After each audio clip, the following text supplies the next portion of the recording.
Welcome back to another episode of Fight IQ presented by RotoWire. I am your host, your moderator, your lead instigator, the daily fantasy sniper. And on deck, we have UFC 224. We are back after a very long break.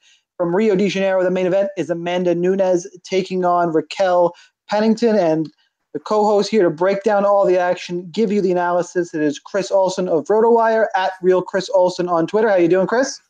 I'm doing good. I'm anxious to get back to talking about fights. Feels like we've been gone forever, so let's get to it. Yeah, 3 weeks off. I was, one of the other podcasts I do, I said this is a really good card that looks like a great card because we have beer goggles on. This is just right. I can't take these breaks. And on the other side, we got Joe, better known on Twitter as Sun Tzu and DraftKings. Sun Tzu, how you doing?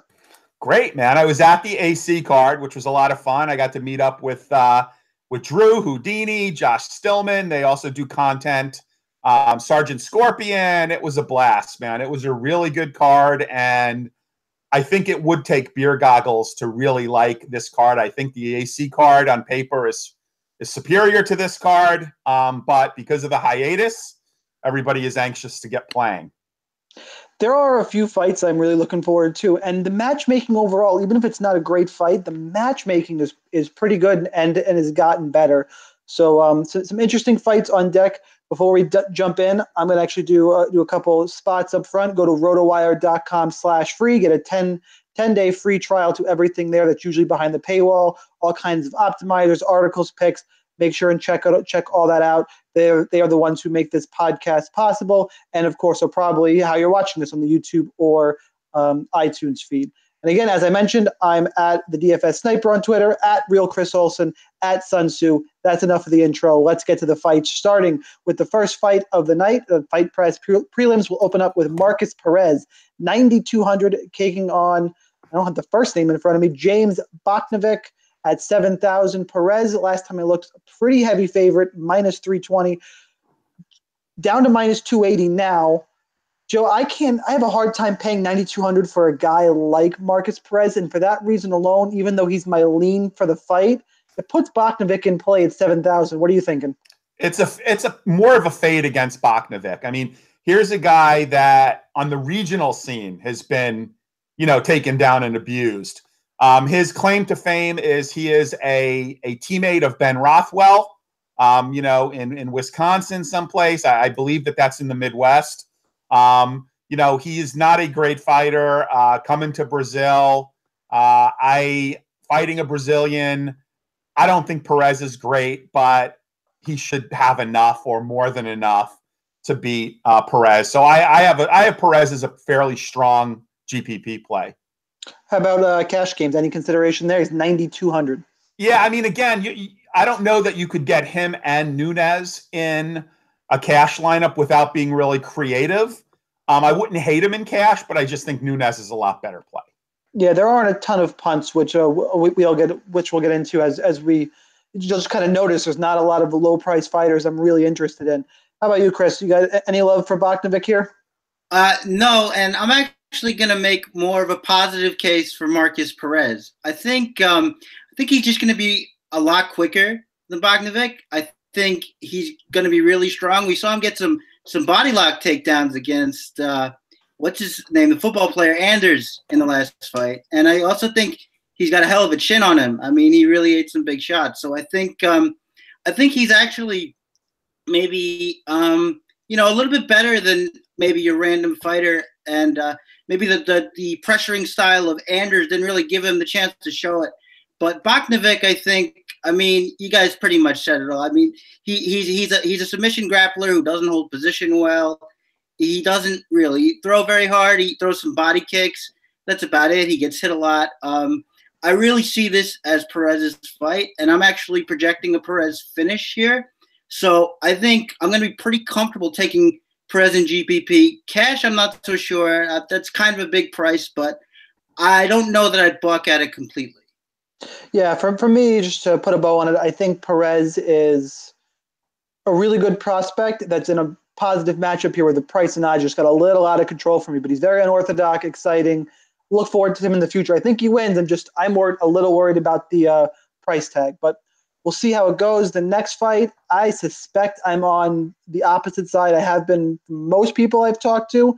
Ramazan Emeev, 8,700, taking on the undefeated Brazilian Alberto Mina. Mina's big problem with him is he's just inactive, and I don't know whether it's because he won't take fights outside of Brazil. His last fight was 2 years ago against Mike Pyle. I know it's Mike Pyle, but he's impressive, man. He can grapple. He's got a little bit of power. Emeev is coming down from 185 to 170, and is a prospect a lot of people are high on. I think Mina pulls the upset here and goes to, I think it's 14 or 15-0. Chris, this is one of the dogs I'm liking. How about you? Yeah, well, you're alone as far as I'm concerned. I'm going with Emeev. I think, I can see the appeal of Mina. He throws hard. He's got power. He's looking to put you out with every shot. He sort of reminds me of Zahar Bahadazara in that respect, especially with the layoffs, and then he just sort of emerges from the swamp to knock people out. But I like Emeev. I think he keeps distance well. I think he counters well. I like in that Alves fight how he sort of uses his strikes as a means to an end to get to the takedown. I just think he's going to be slicker. He's going to be able to avoid the big shots. And I just sort of like him to do work here. Mina can catch him for sure and maybe get a knockout. But as far as skill for skill goes, I'm going to have to lean with Emeev here. What about the Mina BJJ credentials? He's a third-degree BJJ black belt with a background in judo. Any worries there, or are you banking on Emeev's size kind of countering some of those skills? Yeah, I think generally in higher level MMA, as long as we're in top position, we're okay. I'm not too worried about subs from the guard. They can happen, but I don't go into fights worrying about them. So I think if Emeev can get his wrestling going and he's a pretty good top position grappler, I'm not too worried about that. No.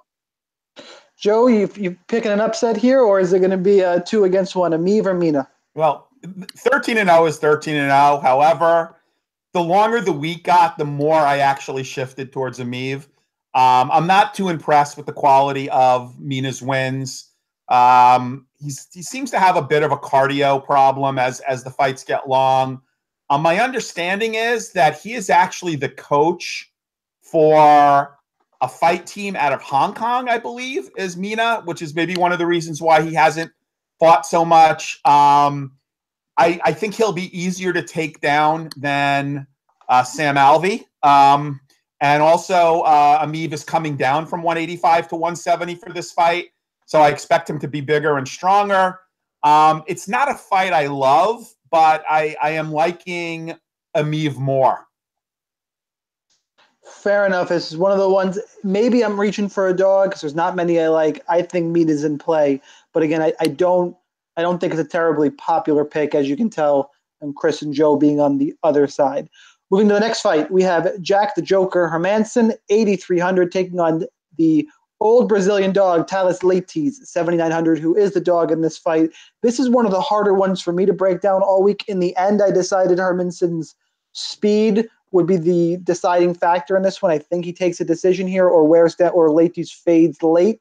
Joe, what's your read on this fight? Yeah, I mean, it's funny because this fight went somewhat opposite to the last fight in that, I liked Hermansson a lot at the beginning of the week. And now my opinion is starting to shift a little. I mean, I'm seeing all these max bets on Twitter on Hermansson, and I'm saying, okay, is Leites really that far gone? Because, one, Hermansson's lost twice in Brazil. Now, one could argue that, okay, he knows Brazil.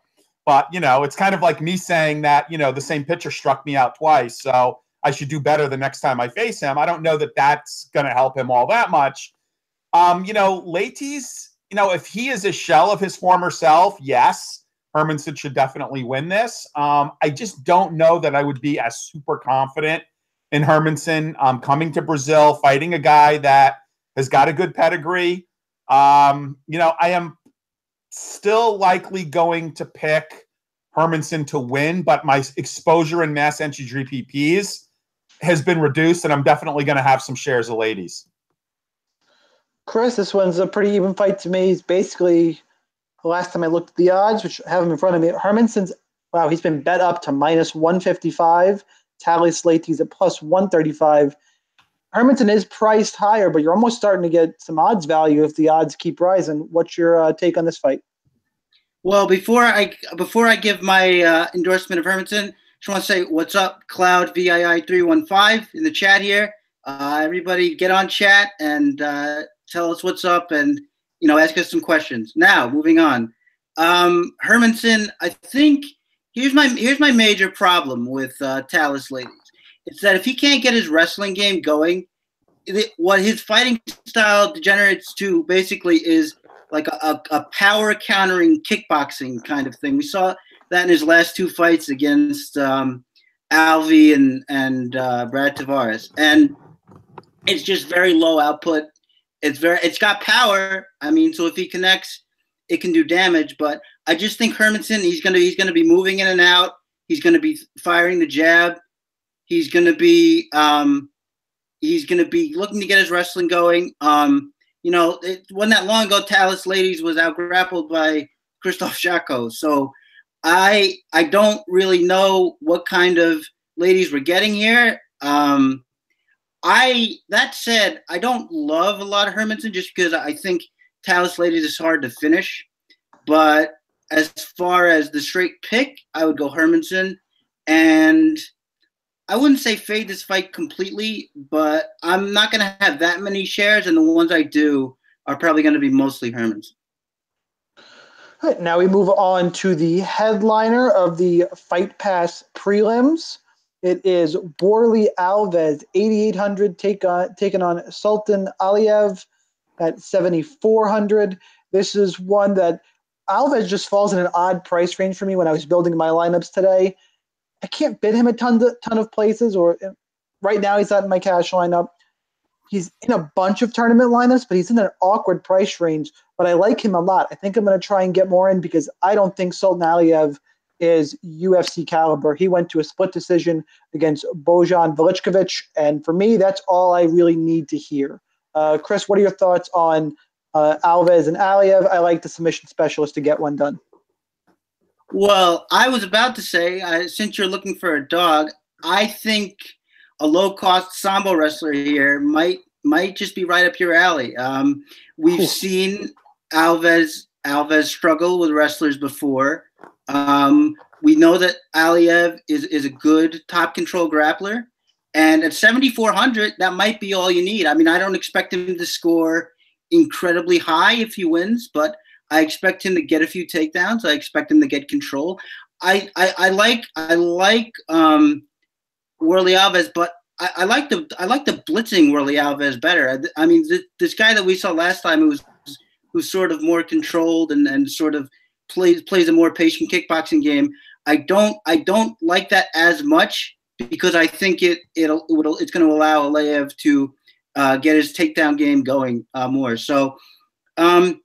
Warlley Alves, of course, the submissions, as you mentioned, the kickboxing, the hard kicks. But if you're looking for a dog play, I would actually say take a poke at Aliev here. You're not worried about Aliev if he goes to the ground. I mean, Alves caught Colby Covington in the guillotine, and Aliev, if he stands and trades, he got knocked out by Kenny Robertson. No worries there. Well, that Kenny Robertson knockout was kind of weird. I mean, he wanted to throw a spinning back kick, got out of position, and let's hope that his coach told him not to do that again, poured some water over his head and told him not to do that anymore. But I'm not really concerned about getting caught in a guillotine from a takedown. That can happen, but it can also happen that he can pull his head out and then he's in top position. So I'm not saying that some guys aren't better at it than others, and I think Warlley Alves is good at it. But as far as am I worried about that's going to happen? I'll take the chance that my guy's going to get top position if he takes this to the ground. This is one of the first ones in the history of this podcast I think we pretty firmly disagree. Joe, talk some sense into him. Yeah, I mean, my biggest fear is that actually Alves guillotines him too quickly.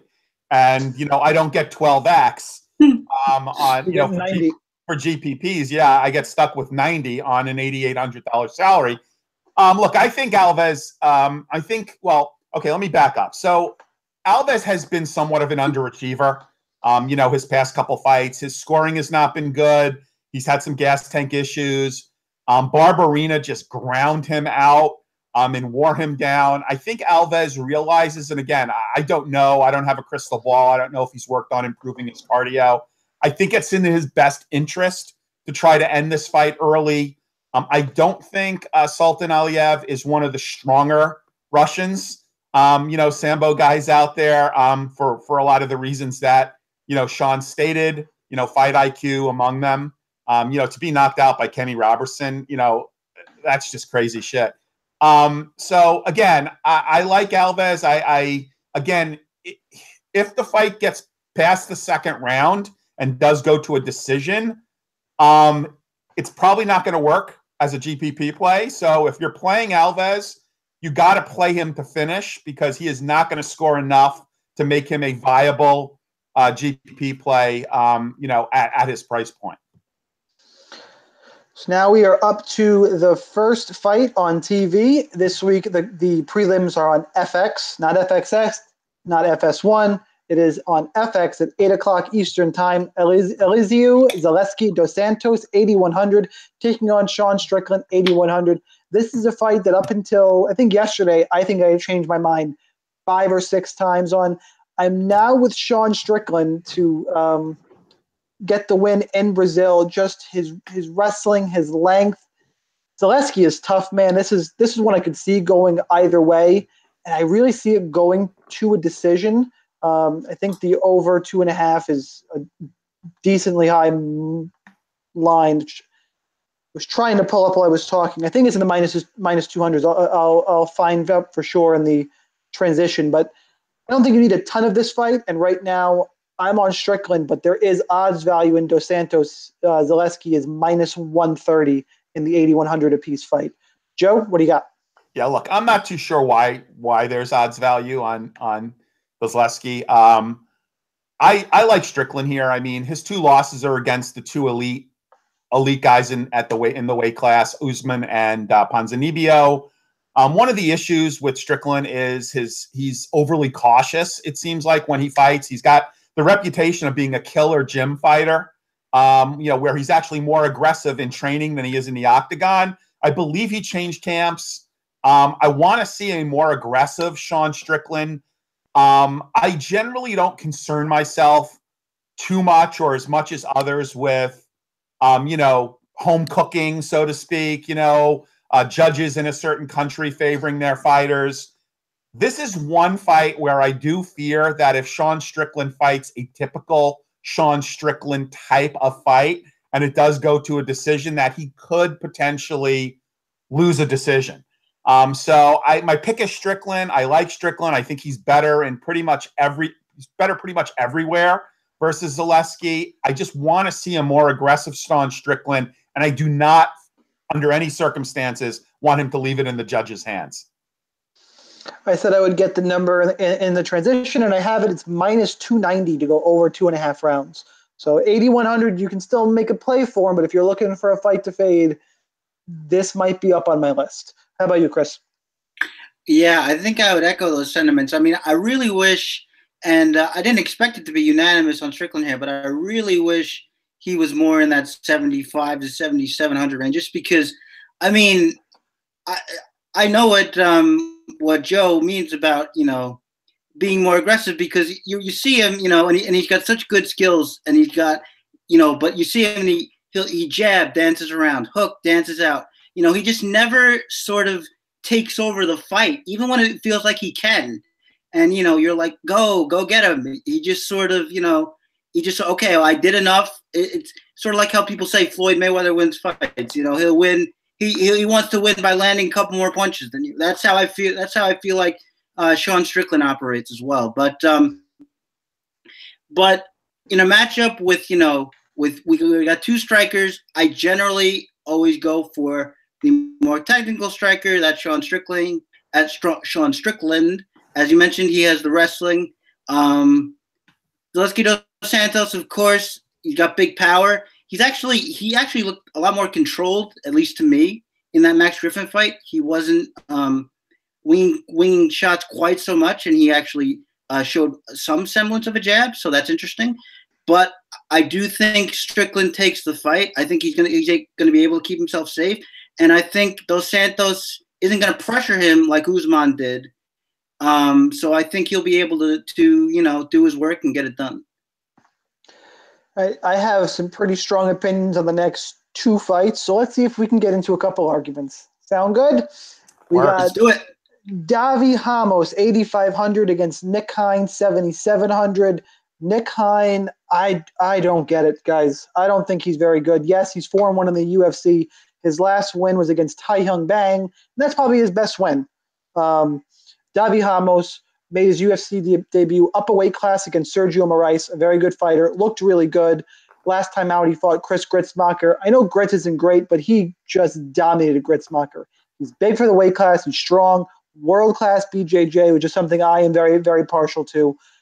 Davi Ramos, for me, 8,500, I think is going under the radar. He's one of my favorite plays of the week, and I think people are picking Ramos going, okay, he'll probably win, but he's not high on people's priority list. He's pretty high on mine, and if you are taking Nick Hein, I won't crush you for it, but you cannot play him on DraftKings. He scores horrendously, even in wins. In his wins, he's put up, let me pull it up, 53, 58, and 65 points. Pass. That's a hard pass for me. Chris? Well, you'll get no argument from me. I really am not impressed by what I've seen from Heinz. He tends to not be able to find his range with his striking all that much, and sort of, you never want to be in the spot where you're relying on the guy with the judo to use his judo to actually win the fight. And I don't think he's gonna crowd. I mean, as much as you say Ramos crushed Gritzmacher, Gritzmacher had some success in that fight, and he did it while pressuring. But I don't think Hines is going to pressure in that way. I think Ramos is going to have all the space he needs to do pretty much whatever he wants. And to your point about the BJJ accolades, as soon as he got Gritzmacher's back in that fight, the choke was in. It was like the quickest transition to back take to rear naked choke I've ever seen. So that stuff is totally impressive. I'm with you. I'm totally on board Ramos here. Use him everywhere and feel pretty good about it. I really think the next fight is where me and you, Chris, in particular, might get into it. I think it was you I saw on Twitter, but we'll find out. Joe, I'll back up for a second. Ramos, Hein, who you got? I like Hein a bit here. Oh, no. Here we go. I do. I think, one, he's got a 90% takedown defense. I think he's better on his feet than Ramos. I think Ramos was not overly impressive against Gritzmacher. I just don't, again, I don't see a huge ceiling here for Hein, but I do see a path to victory. He is an accomplished judoka. Again, now he's got one of the narratives on this fight is that the reason why Hein doesn't fight as much is because he's got a lot going on in Germany. He's an actor. He does other things. He looked fine to me at weigh-ins. Not that can, tell you everything you need to know. I'm assuming he had a good camp. I think he can keep the fight competitive. I do like Hein a little bit. I mean, he's probably one of my favorite fighters under 8K. Could be the biggest pork chop I've ever eaten, but I will have some shares. I'm going to also have some shares of Ramos because, again, he might have a lower floor, but he has a higher ceiling. So I will definitely have some shares of Ramos, but I am probably going to take Hein on Toutmaster. Yeah, I'm on the full Nick Hein fade, and that's what cost me money. That's what cost me money. I don't see it, but we will see what happens. For me, the judo is, okay, he takes down Ramos. That is the last place he wants to be. I don't think he's good enough on the ground, but we'll see what happens. For 7,700, it's really slim pickings under 8,000. There's really slim pickings. And don't go there for this fight. Do not do it. Junior Albini, 8,200 versus Aleksei. I crush cans my whole career. Oleinik, 8,000. Admittedly, you're going to hear me go on a rant right now. I am the biggest Aleksei Oleinik hater, so take what I say with a grain of salt. I've been saying since he made his UFC debut or since his fight against Victor Pesta, I don't think he's any good. Victor Pesta got caught in an Ezekiel choke, one of Oleinik's many Ezekiel chokes, and those guys, they get caught there because they suck. They're not good fighters. He's 55. I think he's got 55 pro wins. Junior Albini is not going to go to the ground with him. If Tim Johnson, in the couple minutes they were in the cage, couldn't take down Junior Albini, how in the hell is Aleksei Oleinik going to do it? Oleinik also, who's got a really bad gas tank, pretty much quit against Curtis Blades. I know he got the crap kicked out of him for 2 rounds and the toe to the eye. He was looking for a way out. You take a beating like that, you're going to look for a way out. But he did just quit at the end of the day. Albini looked bad against Arlovsky. I get it. It was Andrei Arlovsky. Oleinik isn't Arlovsky. Striking is still good. I think he's still a good prospect. And as long as he doesn't do something stupid, like go to the ground, I think he has this fight all wrapped up. And for 8,200, that's a price tag I'm really liking. Joe, am I totally insane in my Aleksei Oleinik hate? No, the only look, I don't hate him, and as a matter of fact, I think Oleinik versus Arlovsky would have been a great fight because I think Oleinik could beat Arlovsky. I think Albini gave Arlovsky way too much respect. I mean, I was at that fight in Norfolk, and he just looked out of it, or Arlovsky, the presence of him, he was giving him way too much respect. I believe Albini is a brown belt in Brazilian Jiu-Jitsu, and I think he actually has a decent percentage of his wins by submission as well. So, I don't know that he'll mind, following Oleinik to the ground. Obviously, I don't think he wants Oleinik on top of him. But I like Junior Albini here, more so in GPP, just because, I'm not sure how this fight is going to go. And if it goes to decision, it could be relatively low scoring. But I do like Albini as a GPP play here. Now, Chris, as Joe was talking, I remembered it's not this fight that I know we disagree on. It's on the main card. But do we disagree here as well? Are you taking Aleksei Oleinik?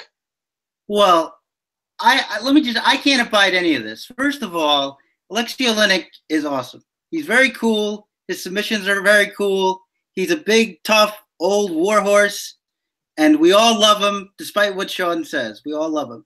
I'm going to make money off this guy.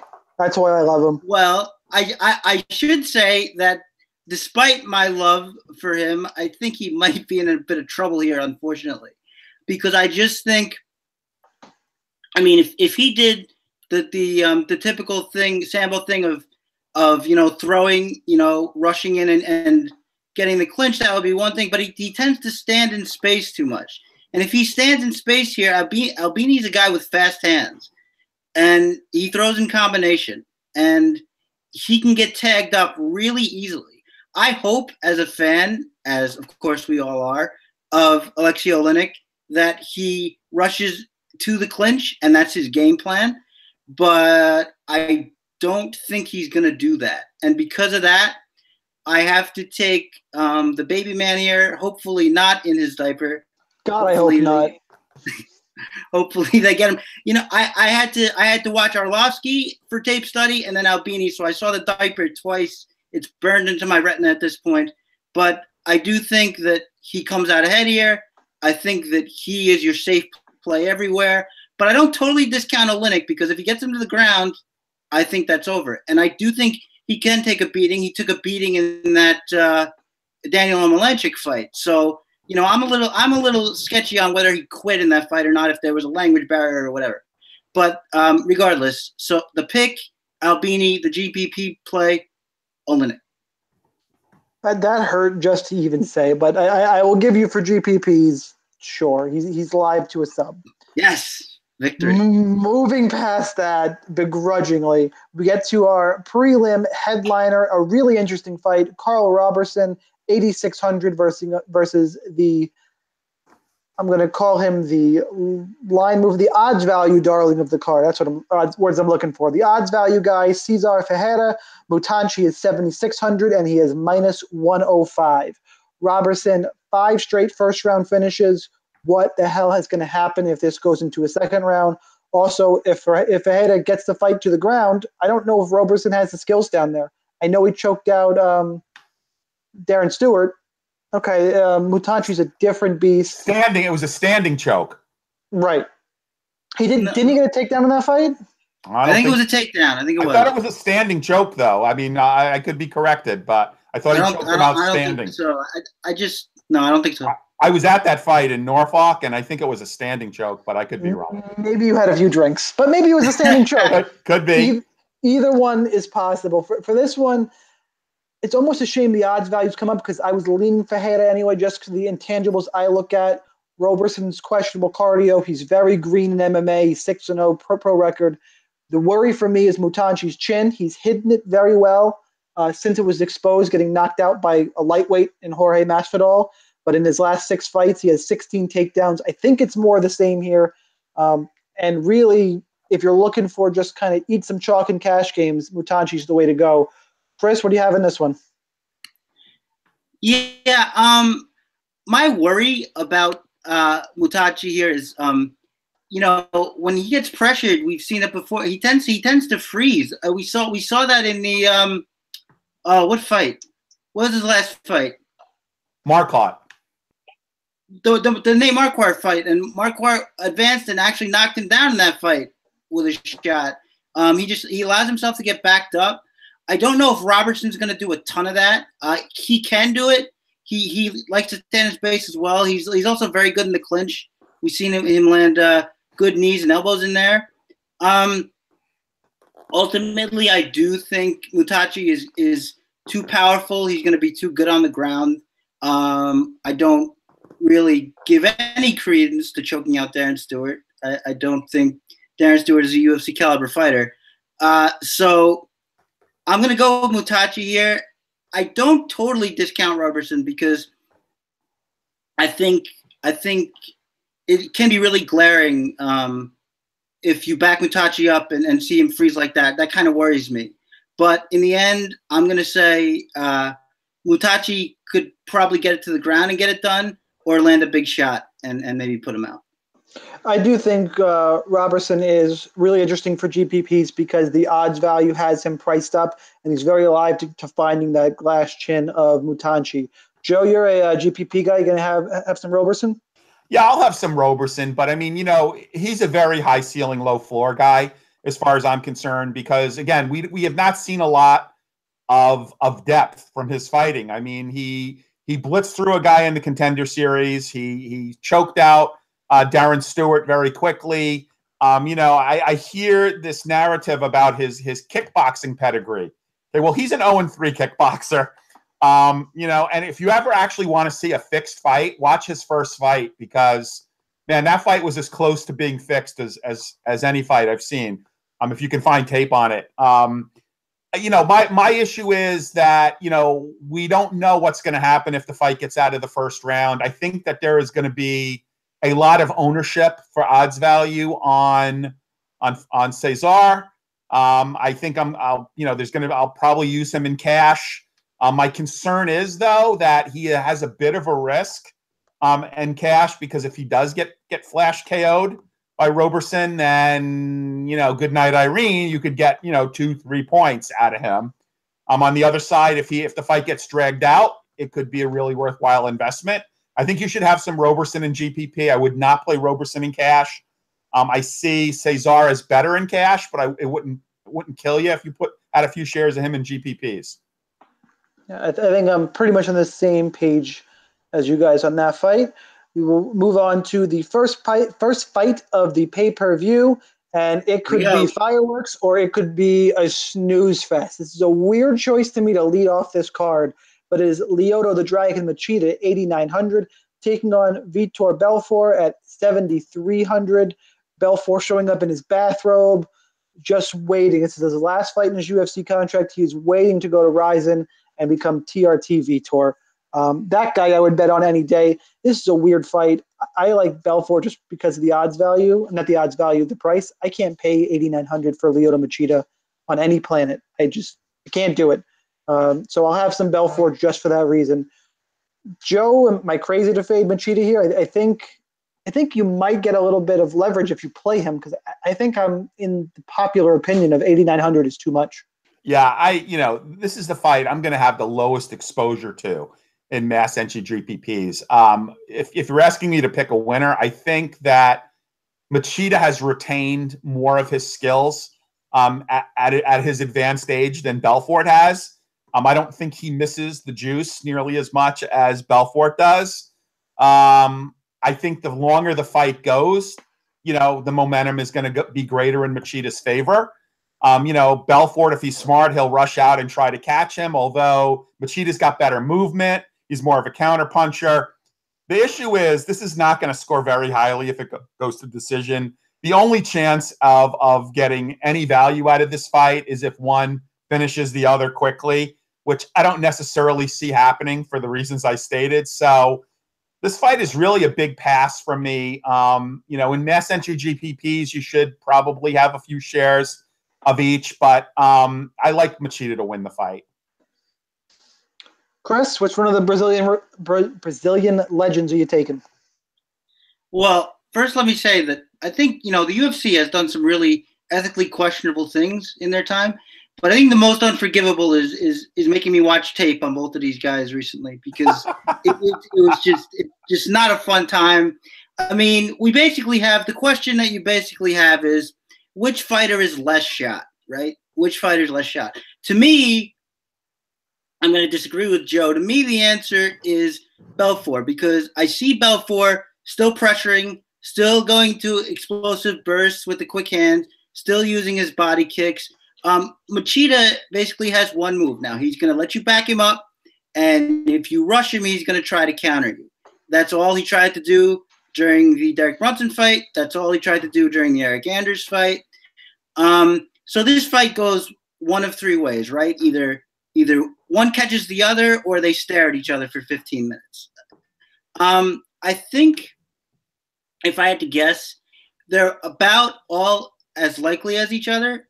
But as far as the winner goes, I'm going to go Belfort, just because I think when he backs Machida up, I don't think Machida is going to be able to successfully slip and survive the blitz as he thinks he is. So I think that's the route I'm going to go here. Obviously, he can get caught with a counter and get put out, but I'm going to go with the fighter who takes the initiative. I'm going to go with the fighter who throws his hands, and that's Vitor Belfort for me. Yeah, the price difference is too much for me, so Belfort is my preferred play pretty easily. But that leads us to John Lineker, 9,000 on DraftKings, taking on Brian Boom Kelleher, 7,200. Somebody I really respect put out today that they're taking Brian Kelleher as an upset. It was me, wasn't it? No, it wasn't. Was it you? No, I am taking Kelleher. Am I somebody you really respect? I think it was Steve, right? It was Steve. No, Chris, me and you were going to throw down over Mackenzie Dern and Amanda Bobby Cooper. That's what me and you were going to throw down about. But let's get through this one. Let's get through my Kelleher rant. Guys, he was in a close striking match with Damian Stasiak. What makes you think he's going to be able to piece up John Lineker? If he tries to stand and trade with John Lineker, he's going to go to sleep. That's it. I don't think Lineker shot. He's fast enough. He's strong enough. I don't think Kelleher is that good. He's a little better than I've previously given him credit for. He's a guy I cannot get right for the life of me, so I have to put that out there, because although I did get Marlon Vera right, put it this way, I've picked against Brian Kelleher in all 4 of his UFC fights. So I'm 1-3 because he's 3-1 at the UFC. I'm going to pick against him again here. Lineker's too good to stand up. I don't think Kelleher's going to get a takedown. That's his game plan. He pulls that off. That's his only path to victory. I will say Kelleher finally has me not full fading him because I'm tired of getting burned by Brian Kelleher. So, Chris, if you're going to have a heavier exposure to him and not take John Lineker, who I think is playable in cash, please tell me why. Well, feel the burn, my friend. I really think there was a little bit of blueprint for the TJ Dillashaw fight. I mean, I know they're very different fighters, but I think that the core attributes are the same. I think that Kelleher is going to use his movement, he's going to pressure, and he's going to use his wrestling, and that's all going to disrupt Lineker's timing. Lineker likes to, he likes for you to be the one leading the dance. He likes to be able to get off his body head stuff, but if you're the one pressuring him and using your movement and breaking his rhythm with the takedowns, I really think all of that's just going to be an issue. And I think Lineker's a little too one note for me to really pick against a fighter who has any kind of depth to him. And I'm not here to tell you that Brian Kelleher is the best fighter in the division, but I think he gets less credit than he should. I think he's a pretty well put together fighter. I think he has a pretty good idea of what he wants to do in there. And I think he's just going to have a deeper skill set here. I think it's going to take him to victory. Oh, Chris, I am going to pause for a minute so you can have some sugar because your blood sugar must be. This is a perfect, I got some water right here. It's good enough. No, this war with Damian Stasiak. This is a perfect stylistic matchup for John Lineker. How so? How so? Okay, I'll tell you how so. He is fighting someone who absorbs as many strikes as he gives. Okay, and absorbing strikes from John Lineker. Okay, now let's also look at the narrative. In John Lineker's last fight, he was recovering from a broken jaw. Okay, granted, the Hands of Stone has not knocked out anybody in a while. But this is the perfect. If Brian Kelleher was a counterpuncher, someone who darted, had movement like John Dotson, okay, maybe I would say, okay, I'll give him a chance for an upset. But stylistically, we know exactly what Kelleher is going to do. He's going to come at John Lineker. Okay, who hits harder? John Lineker. I don't know how any of us on this pod can debate who hits harder. It's Lineker. I'm not debating that. Okay, so he's going to absorb his 5 strikes per minute, okay, and he's going to come back at 5 strikes per minute, and the 5 strikes that Lineker throws are going to feel a lot harder than the 5 strikes that Kelleher throws. I don't see him getting him down. I don't see him submitting him. I just think that this is a perfect matchup for John Lineker. And look, I committed, if Kelleher wins this fight, I committed to buying 10 Boom t-shirts, which I'm going to give away. I did see that.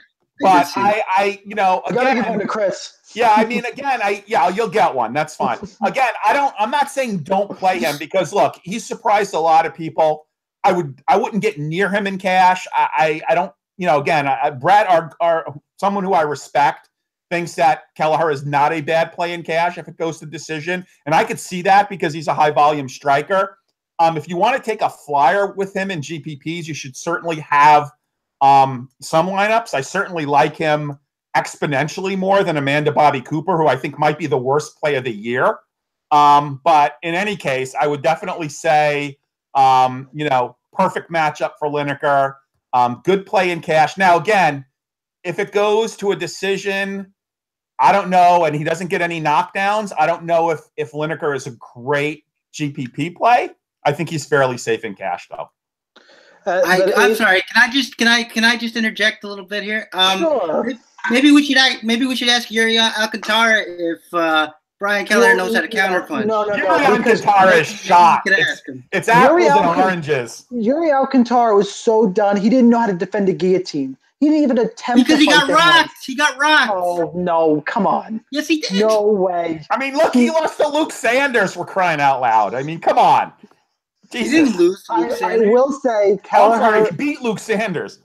Yeah. Kelleher is live if he goes and gets the takedowns. And I'm not full fading him because I'm tired of getting burned. Of course. I agree. Unlike Amanda Bobby Cooper, who I am definitely full fading, who I saw, and you're going to go last in this one, Chris, because me and Joe are going to rally against her. I saw in the RotoWire staff picks, you're picking ABC Cooper straight up. Straight up. Horrible. Chaser. Horrible. Hang on. I got to compose myself. Go for it. Are you so impressed with her enormous, majestic, if you will, win over Angela Magana? Because that's what ABC Cooper has going for her. Oh, and Anna Elmros. We forgot about that. And Anna Elmros like hit her a couple of times. That's true. Now I will the Danish princess. I will say, and if female listeners, I hope you can deal with a little bit of chauvinism. I will say that Amanda Bobby Cooper has turned into a total smoke show. Yes, I noticed that during weigh-ins. So yep, I agree. She can almost be an octagon girl. But aside that, she's going to be in the octagon, and she's going up against a world-class BJJ practitioner. Mackenzie Dern has the best BJJ in the UFC, bar none, and possibly the best female practitioner in the world. She has a win over Gabby Garcia. Are you sure I can't go first? Because I kind of want to go first. No, you can respond to all You got to this. respond to our narratives. So there is a ton of narratives on this fight. First of all, I thought the weigh-ins were priceless. The regular weigh-ins, where Mackenzie Dern misses weight by 7 pounds and then walks over to the breakfast table and starts grabbing. I mean, that was just priceless. Okay, so the good and the bad. Okay, so Mackenzie Dern was actually asked to leave MMA Lab because of her lack of enthusiasm with training. Okay, she's already talking about wanting to take a vacation and hang out. She's interested in posting like beach selfies of herself. Obviously, she didn't try to make weight, which actually I prefer. You know, I said it. My mantra is I'd rather have you miss by a lot than miss by a half a pound. Secondly, do you think that the UFC is not throwing her a softball? First of all, if you're picking ABC, you're telling me that ABC is better than Yoder, and that is not true. Yoder is much better than ABC. ABC is actually lost to submission by submission. Look who she's beat. Two of the worst fighters in the division in the UFC. There will be a time, Chris, I promise you, to fade Mackenzie Dern. This is not the time. Yeah, I was gonna, the way Mackenzie Dern's going to lose her first UFC fight. It's a very simple formula because her striking is rudimentary. While she throws hard, it's god awful. But the way you beat her is you use movement, you use a counter jab, you circle off, and you counter with the right hand. That's how you beat her. I don't think that ABC Cooper can do that for 3 rounds to a decision, and she does not throw hard enough to get a knockout or really hurt Mackenzie Dern. And the second this fight goes to the ground, the millisecond it goes to the ground, game's over. Reverse recency bias, Sean. Everybody is like, okay, granted, the line opened up really high, like 9,100. Okay, wow, she didn't look good against Yoder. Wow. Okay, so Cooper starts getting some love. I'm like, wait a second. Do people realize their hatred of Dern is actually putting them on someone who can't fight? I mean, okay, hate Dern, hate her work ethic.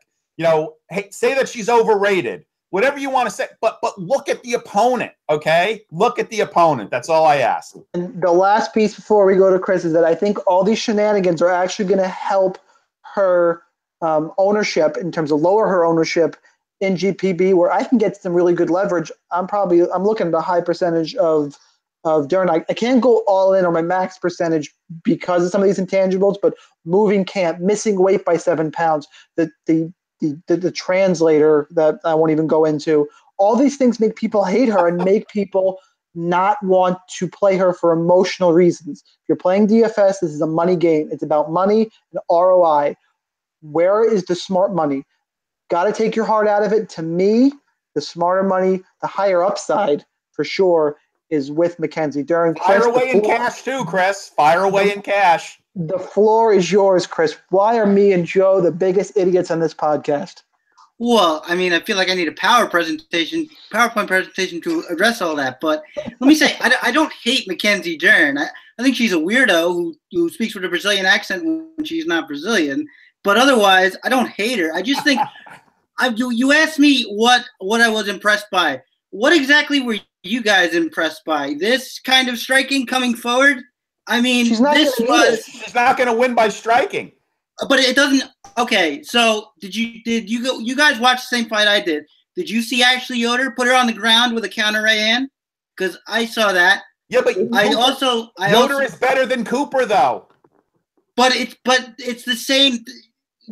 Cooper is still a boxer. She still keeps distance. She's still going to be able to counter those nothing strikes when they come. I saw that. From her back? I see you over there. She's going to counter from her back? But look, I just don't really get like when you say that was Angela Magana. Well, this is Mackenzie Dern. I mean, why are we acting like this person has done anything in MMA? She hasn't. And let me just say, there's a difference between MMA jiu-jitsu, as we well know, and pure jiu-jitsu. We've seen many awesome, decorated jiu-jitsu players come in the UFC and not make it because it's different here. You can get punched in the face. You can do a lot of stuff. We're not wearing a gi. Gi no gi. You're right. et cetera, et cetera, et cetera. So, I mean, I really think, you know, Amanda Cooper likes those counter hooks. Watch for that punch, and if it sends her to the ground, I'm going to say I told you so. But otherwise, to reel it back in a little bit here, I'm not going to fade Mackenzie Dern completely. I just think she's a jiu-jitsu fighter with no striking and without a reliable way of getting the fight to the ground. That always spells trouble for me. It's not like she's a takedown artist. It's not like she's Jacare in there who's integrated some wrestling. She's going to, I think, struggle. And you're right. If she gets the fight to the ground, she's going to win. And for that reason, I'm going to have her in some GPPs. But if you're asking me, where can I save money? As Sean noted, there are precious few spots that look good to save money. I am going to say, give me that upset.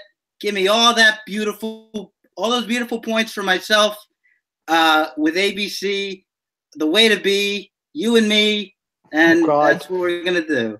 If Amanda Bobby Cooper is the reason I don't win money on Saturday, then so be it. Let's go to the next card. Agreed. But for now, let's go to the next fight, and it's a really interesting one.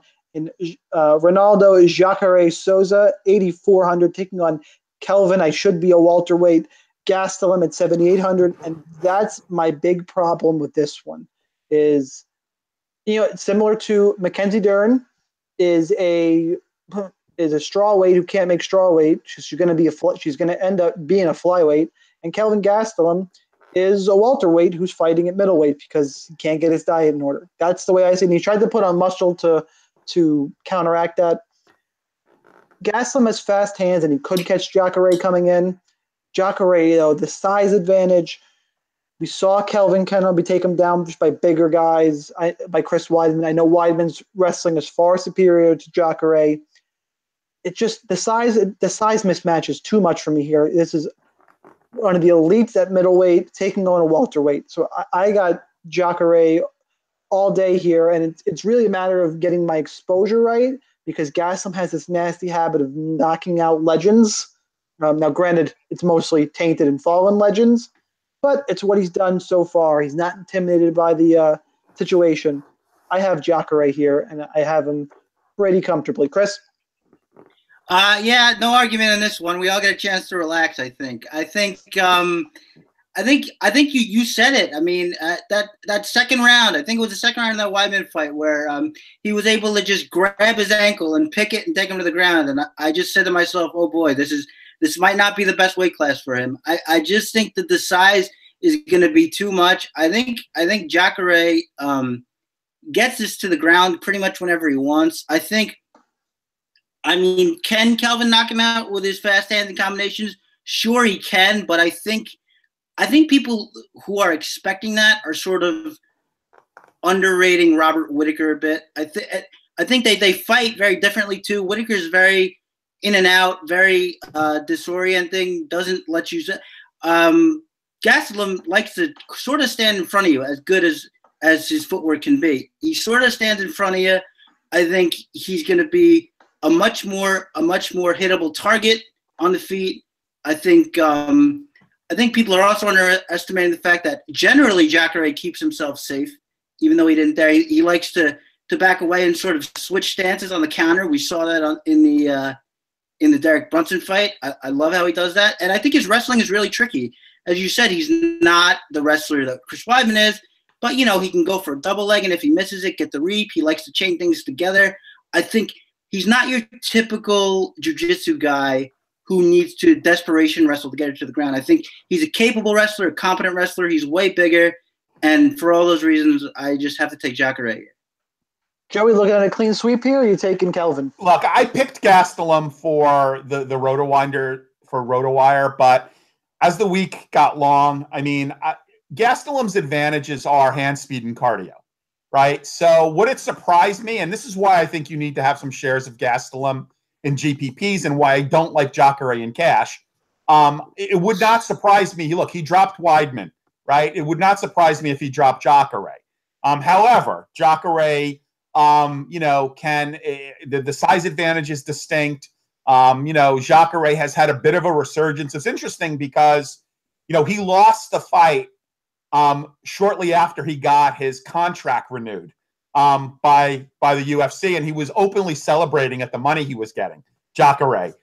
So who knows where his mind was, but he lost that next fight.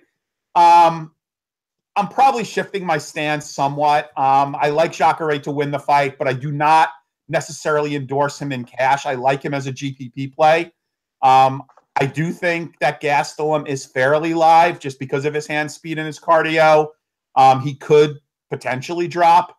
Jacare would not surprise me, and for that reason, I think this could be a decent fight to target in GPPs. Yeah, I 100% agree. I will have some Gastelum in GPP. And that brings us to the main event. Before I intro the main event, guys, I meant to bring this up in our pre-call. I have a hot take for this card. If you guys want to throw one in, I think it's something we should start thinking about doing at the end of each episode, a hot take for the card. So Sure. Back of your brain here as we go through the main event. And we are to Amanda Nunes, 9,500, taking on Raquel Pennington, who can be had for 6,700. Last I looked, Amanda Nunes was a minus 1,100 favorite. It's down to minus 900 now. Still an enormous favorite is Amanda Nunes. I think one of the most underrated champions possibly in UFC history. Just people seem to look past her. I know women's bantamweight's a little thin, but she has cleaned it out. She's beaten Shevchenko twice. No controversy for me. She's got great power. She's good ground game, top pressure. One thing that concerns me here, and the only path to victory I see for Pennington, is if Nunes in front of her home crowd throws it all away early, gasses out, somehow doesn't get a finish, and Pennington takes advantage in the championship rounds. I don't see that happening. That's the one pathway to victory I see for Pennington. I have Nunes pretty much all day. We'll start with Joe for this one. Look, I don't even see Pennington as being in the top 5 for bantamweights. I mean, I think Val takes her. The fight that I would have liked to have seen is I would have liked to have seen Marion Renault fight Nunes, or Marion Renault fight Pennington and then have the winner fight Nunes. No, I'd rather see Pennington.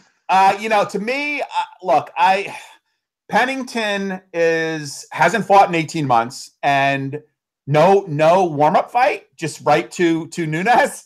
Go to Brazil, fight the champion, who's more athletic than you. Okay, yeah, she beat a very depleted Miesha Tate at the end of her career. I'm not a Pennington fan. I don't dislike her. I just think that Home beats her. I think Val beats her. I think Renault could possibly beat her. I think I don't see her as a top 5. I know they got to sell the fight. So there are analysts out there giving some love to Pennington and trying to find a path to victory for her. My only issue is the 9.5K price. At that price, you are looking for 114 points. If you're going to play Nunes in a GPP, she can certainly get that. I think she is a free square in cash, because you are likely going to get the 95 points. Are you going to get the 114 that you're going to need to get 12x in a GPP? I think that's less likely, but I still think it can happen. So I definitely like Nunes in cash. I think she might be a little under-owned in GPPs just because people are going to be looking for cheaper price guys, and there's a lot of value in the mid-range. But I wouldn't say don't play her. You should certainly have shares of Nunes in GPPs. I'm going to be very, very underweight, whatever that means, to Pennington. Joe, no, we'll wait till after everyone's hot take. Chris, how much Pennington are you going to have? How much Nunes are you going to have? Well, I was just thinking, remember the good old days where you could get Amanda Nunes for plus 200 against Miesha Tate and Ronda Rousey? What happened to that? I missed that. Yeah, me too. But I like Pennington a lot more than Joe, because it's not possible to like her any less than Joe. So I like Pennington a little bit. She's got a good stiff jab. I think she keeps distance well, but I think one of her major flaws is if you can get her into a brawl with you, and if you do, she just starts swinging wildly and starts getting tagged. I think her insistence on accepting the firefight is really going to hurt her here. And I also think I kind of go a different direction than Sean. I have a worry too, but mine is that not that she goes too hard and gases herself out, because I think when she does go hard, she wins the fight. But I think that Last fight we saw my new cardio is so awesome, Amanda Nunes, where she just sort of, tried to play a conservative kickboxing game for 5 rounds. And if she does that here and gives Pennington space, I don't know. It could be a much more competitive fight than it's supposed to be. That was so much better than Pennington. And No. Of course she is. Of course let me tell you. You know what? You know what fight would sell $500,000? UFC. And look, I am not a fan of wrestling. I don't get it. Professional wrestling. I don't get it. I know people love it and they think it's real. And okay, but it's real. Let me tell. Well, let me tell you. I mean, they play it out like things aren't prescripted. Anyway, all right. UFC is missing out on a great promotional opportunity. I would pay extra to see Pennington and Torres versus Asarnoff and Nunes in a four-person fight. I would pay extra to see that because I think that would be a wonderful fight. Yeah, other than that, I don't see it being that competitive. Take that idea to Ryzen, and they might run with it. I love it. I absolutely love it. I'd probably pay to see it. So, Joe, anything else you want to plug? Give us your hot take and tell everyone where to find you. Look, I don't plead for followers, but I'm at Sun Tzu. We do this Creating Alpha Pod, which is a fun pod. We've got 11 cards in the next 12 weeks. We're going to try to do some interesting things both here and on my Alpha Pod. We're going to have a lot of guests. We'll try to get Sean on, maybe get Chris to come on as a guest. This is good because this is a fight breakdown pod as opposed to Alpha, which we kind of go off on a lot of different tangents. My hot take, I don't know. I mean, I'm not a huge fan of this card. I think it does probably an all-time low in pay-per-view buys. If I was going to give a semi-hot take on this fight, it would be perhaps that, Warlley Alves has a recurrence and is scores, breaks 100 points, and actually finishes this fight and gets back on track at the weight class. I like it. Chris, where can everyone find you and anything you want to plug and give us, more importantly, your UFC 224 hot take? Well, you can find me at Real Chris Olsen on Twitter, except no substitutes. And I write I'm glad Joe liked that. I write the MLB DFS column for DraftKings on Monday and Thursday, if I can remember that. My secondary pitchers have not been doing well as of late, but every day is a new day, and I'm doing pretty good for the year. So come and find me and get some information about baseball and winning money and all that good stuff. My hot take for UFC 224 is, I don't know. What is it? I guess maybe it's that Vitor Belfort has a glorious retirement fight in front of his home fans and knocks out Lyoto Machida with a spinning head kick and jumps up on the cage. And also he's on TRT because it's Brazil and it's his last fight. Fair enough. And I'm your host at the DFS Sniper.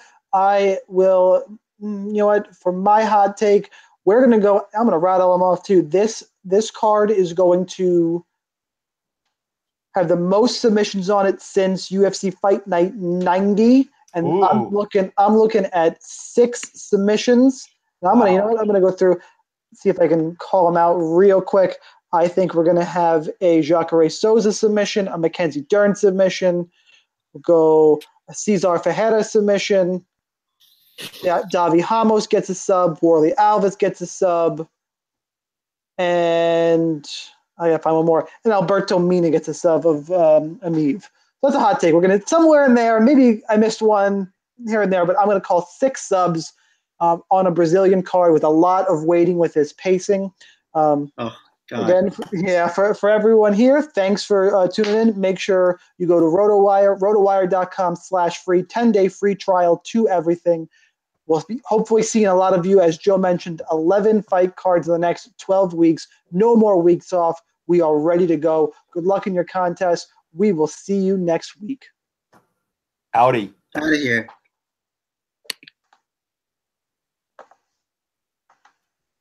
We are still